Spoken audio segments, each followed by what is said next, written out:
That morning did not announce itself. It arrived the way mornings always do, quietly without ceremony. The light outside was soft, unremarkable. The kind that slips through curtains without demanding attention. Inside the house, nothing appeared out of place. Shoes rested where they were usually left. A backpack leaned against the wall, ready for the day.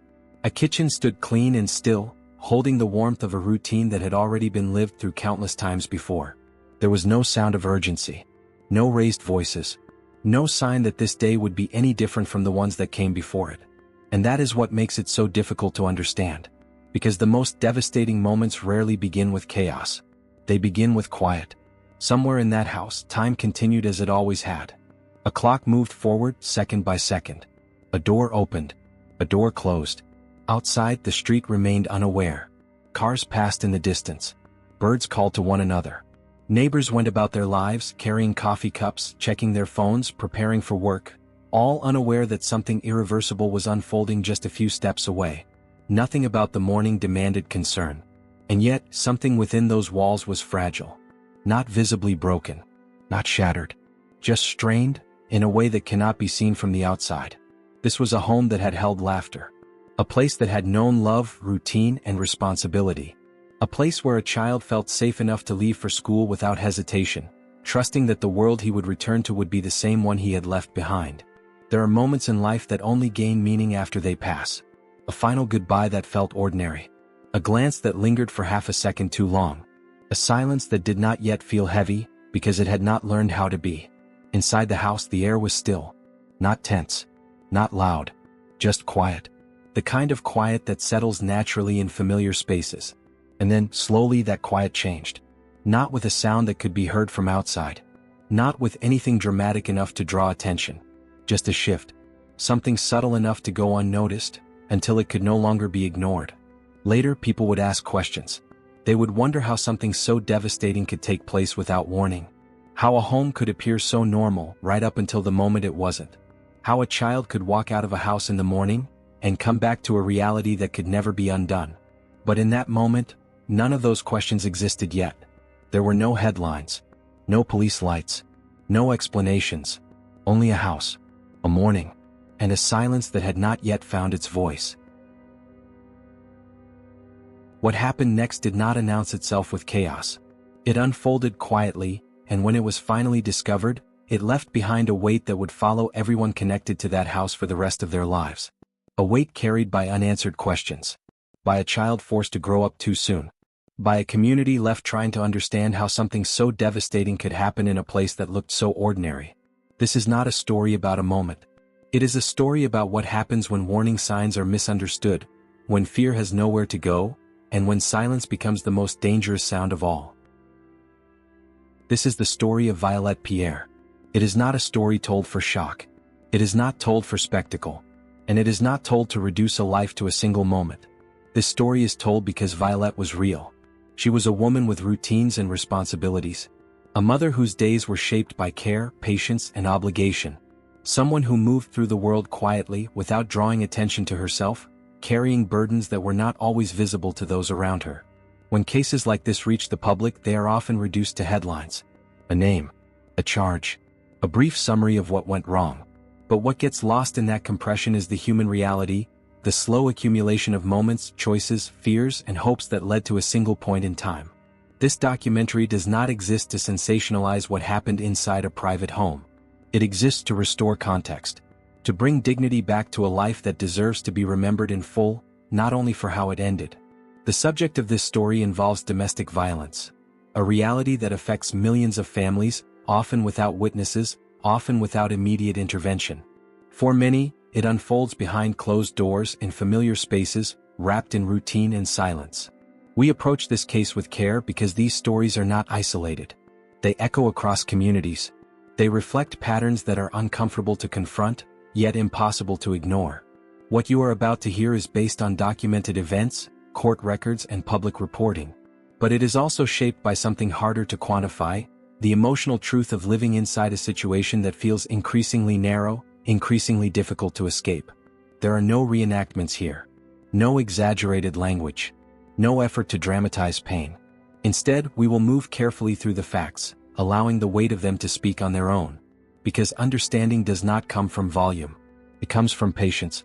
As this story unfolds, there may be moments that feel quiet, even slow. That pace is intentional.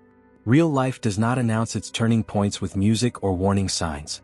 Often, the most important changes happen gradually, so gradually that they are only recognized after everything has already changed.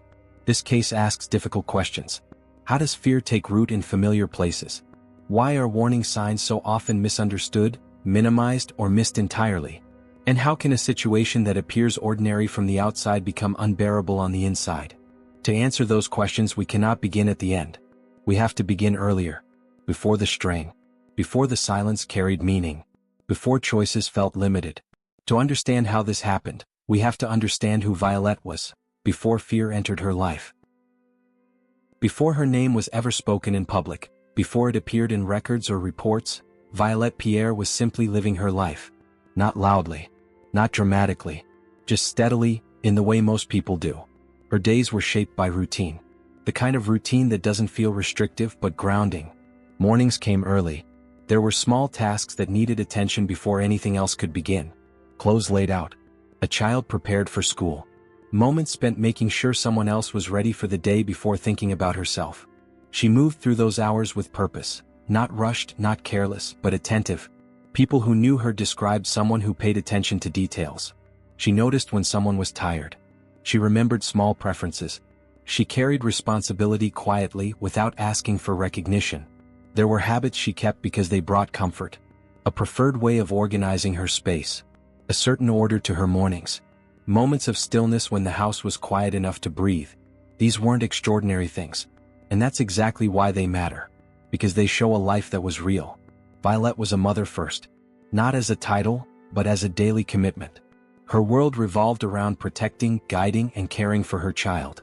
School schedules mattered. Safety mattered. Consistency mattered. She believed deeply in stability. In the idea that love should feel secure, not uncertain. That home should feel like a place where worries could rest, not multiply. She carried hope in small, practical ways. Hope that tomorrow could feel calmer than today. Hope that effort would eventually be rewarded with peace. Those hopes shaped her decisions. They influenced how she handled challenges. How much she endured quietly. How much she tried to fix rather than abandon. There was resilience in that. Not the kind that announces itself, but the kind that keeps going even when rest is overdue. She showed strength in how she adapted. In how she balanced care for others with her own needs, even when those needs went unmet. To those close to her, Violette could be warm and thoughtful. She listened more than she spoke. When she laughed, it was genuine, unguarded. She had a way of making people feel noticed without placing herself at the center of attention. Music played a role in her life, not as performance but as comfort. Songs that filled quiet moments. Background sound that softened the edges of long days. There were versions of her that few people ever saw. The woman who exhaled only when alone. The one who reflected silently instead of sharing every worry out loud. The person who held questions she wasn't sure how to ask. Inside familiar rooms, she existed beyond roles and responsibilities. She had dreams that were simple but meaningful. A sense of what she wanted life to feel like, even if the path there wasn't clear. She wanted peace. Consistency. A future that didn't require constant vigilance. And for a long time she worked toward that future the only way she knew how, by holding everything together. From the outside, her life looked unremarkable. A home. A family. A routine. But inside that ordinary structure was someone trying, every day, to create safety, not just for herself but for the person who depended on her most. This chapter of her life was not defined by fear. It was defined by effort, by care, by endurance. And it matters, because without understanding who Violette was, it's impossible to understand what was later taken from her. But the life Violette was building would soon begin to shrink. When Violette entered the relationship, she did so with the same intentions that shaped the rest of her life. Stability, partnership, a sense of shared responsibility. They met in a way that felt ordinary, through proximity, conversation, familiarity. Nothing dramatic, nothing rushed. At first, the connection appeared grounded. There were conversations about the future, about building something dependable, about working together rather than apart. For Violette, those ideas mattered deeply. She valued consistency. She believed that effort, when shared, could create something lasting. That two people could move forward together by aligning their lives around mutual care. In the early days, the relationship seemed to offer that promise. There was attention. There was interest. There was the sense of being chosen, not loudly but deliberately. From the outside, it looked like progress. A partnership forming. A home taking shape. A family structure settling into place. But relationships rarely change all at once. They shift slowly, in tone, in rhythm, in expectation. At first, the changes were subtle. Conversations that once felt open began to narrow. Disagreements became quieter, unresolved. Concerns were framed as worry rather than control.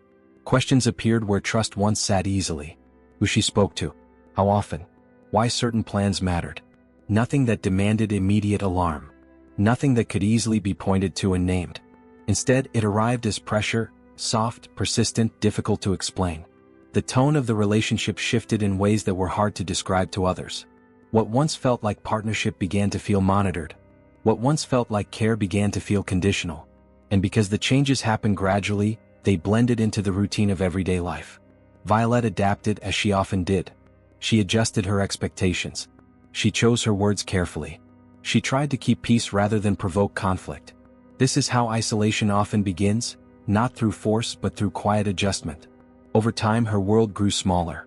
Calls to friends became less frequent. Visits shortened. Plans were postponed, then forgotten.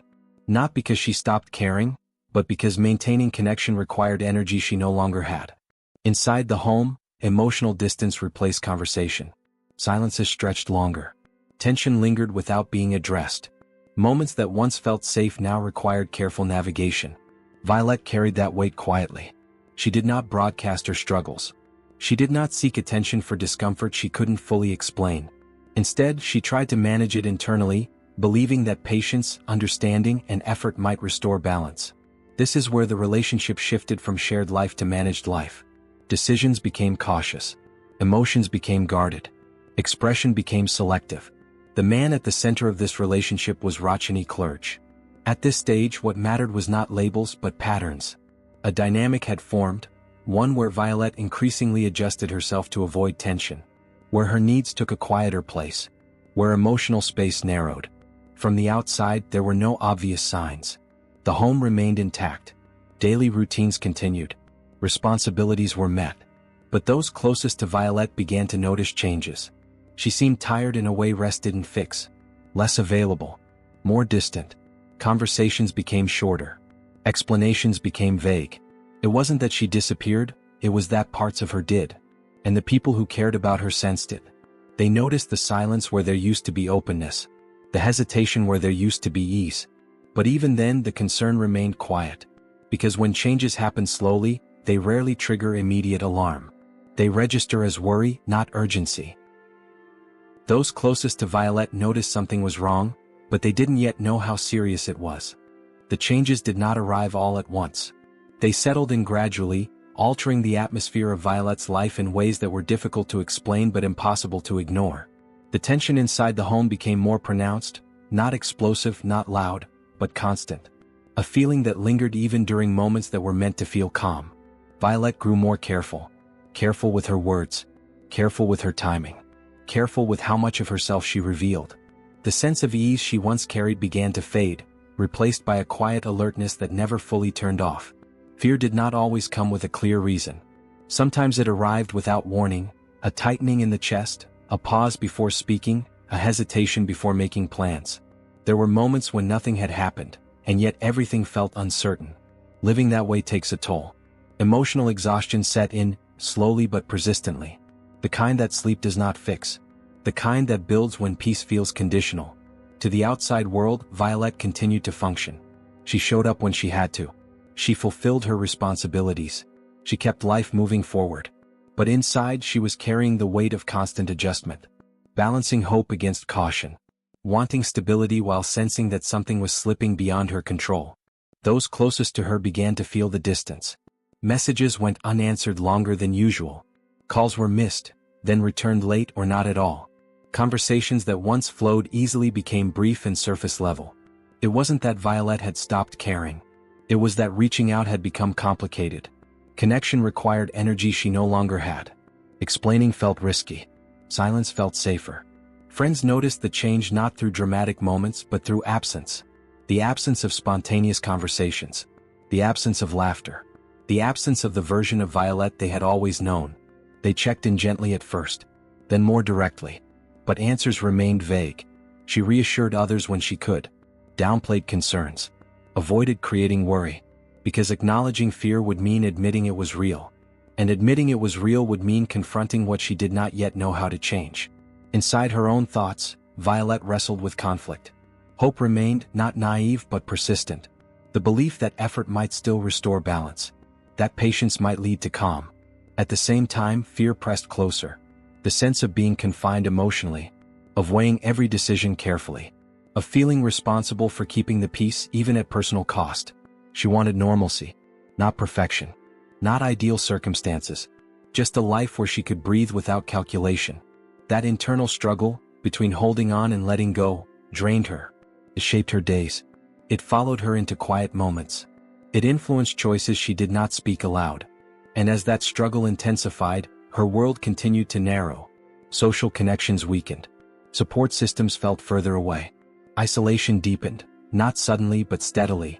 Those around her sensed that something was wrong, even if they couldn't name it. They felt it in her pauses, in her tone, in the way conversations seemed to stop just short of honesty. Still, no one imagined how close the breaking point had become. Because nothing had announced it. There were no dramatic warnings. No clear signals that demanded immediate action.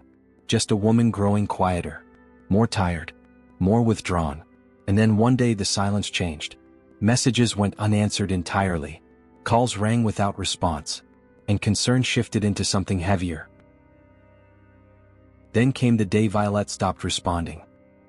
The hours that followed were defined by absence. Not by noise. Not by movement. But by what did not happen. Morning. The house remained still longer than usual. No familiar sounds carrying from room to room. No routine beginning where it normally would. Outside, the day continued without interruption. Traffic moved. Schedules unfolded. The world kept its rhythm. Inside the home, time slowed. Minutes passed without change. Then hours.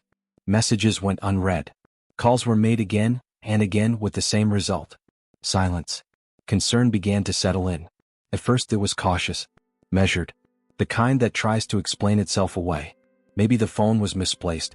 Maybe plans had shifted. Maybe rest was overdue. But as time stretched forward, reassurance became harder to maintain. Late morning.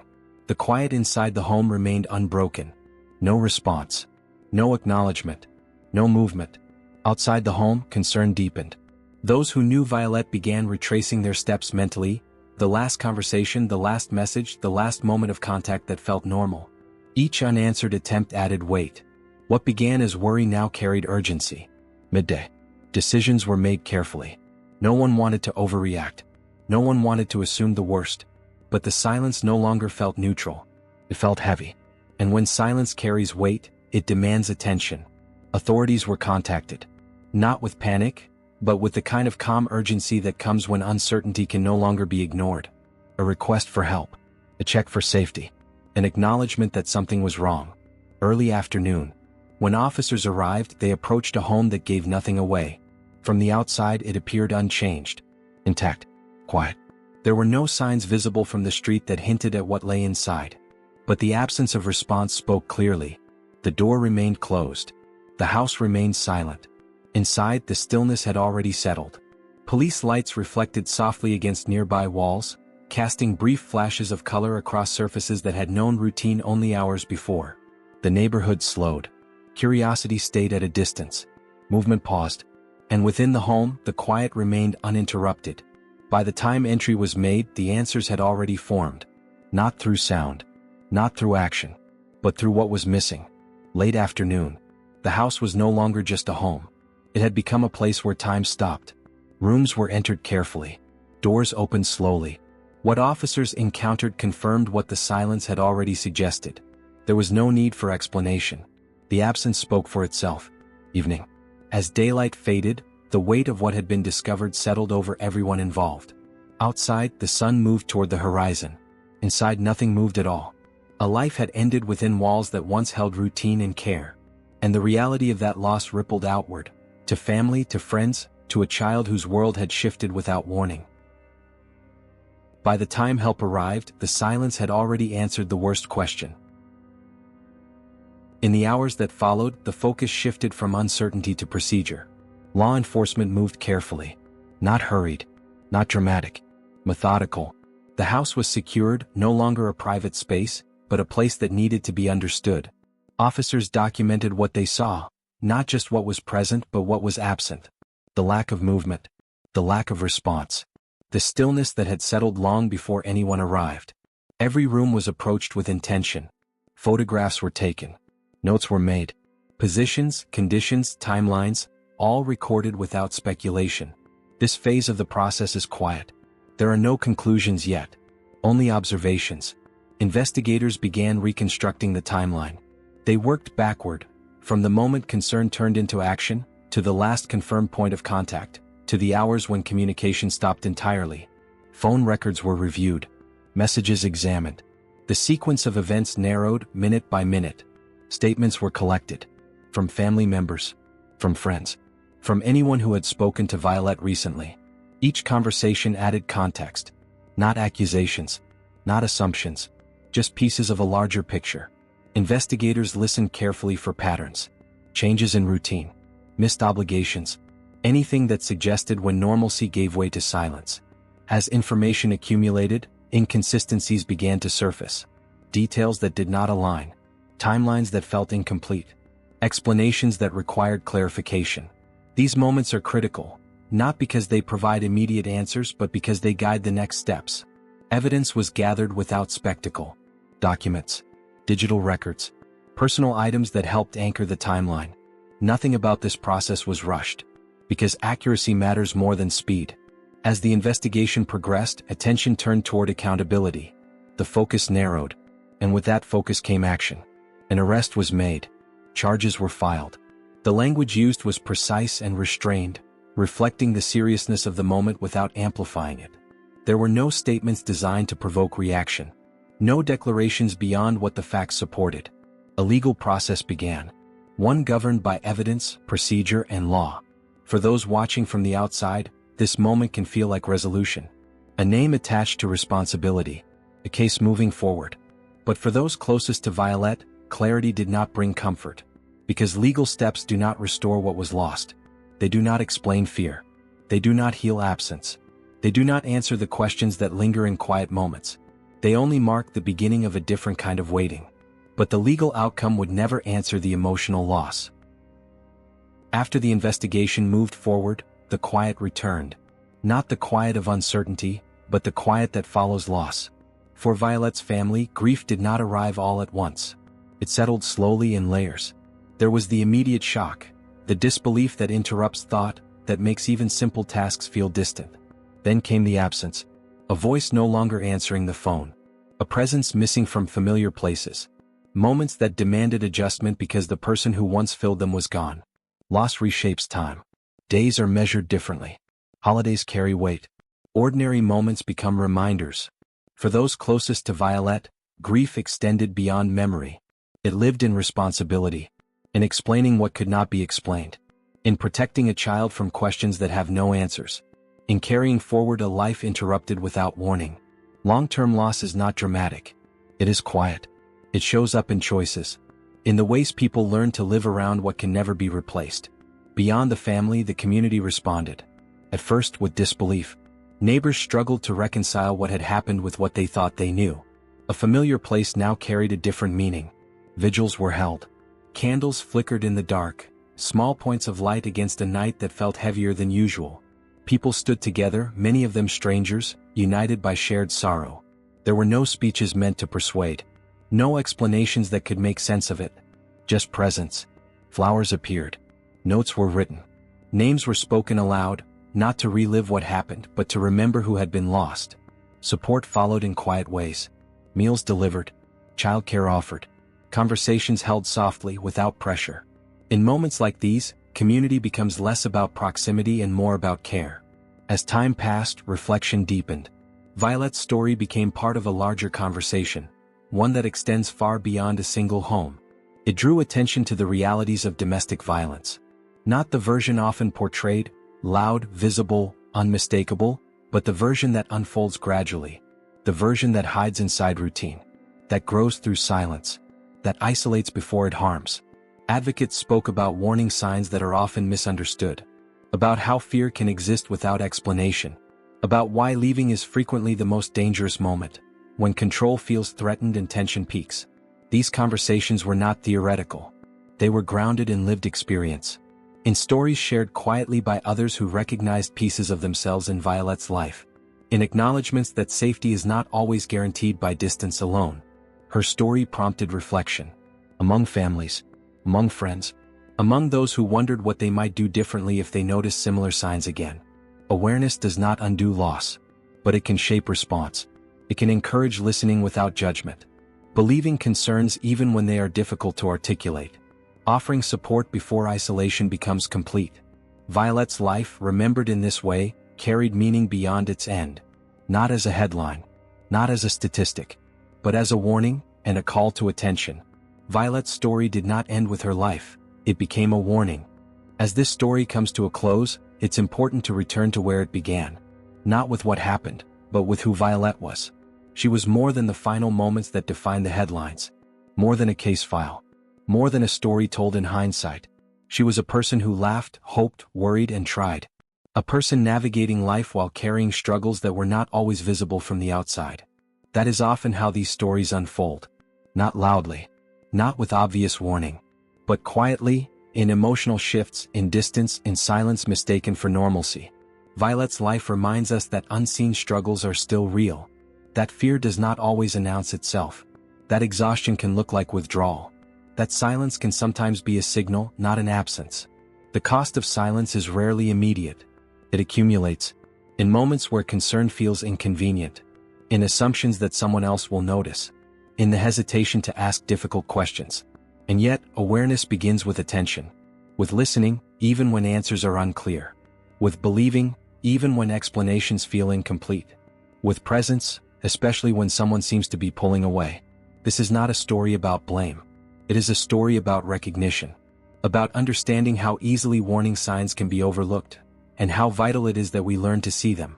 As you reflect on what you've heard, consider these questions. What warning signs stood out to you, even the subtle ones? How can communities intervene earlier, before isolation becomes complete? What responsibility do we share, not as investigators but as people, to notice, to listen, to support? These are not questions with simple answers. But they are questions worth asking.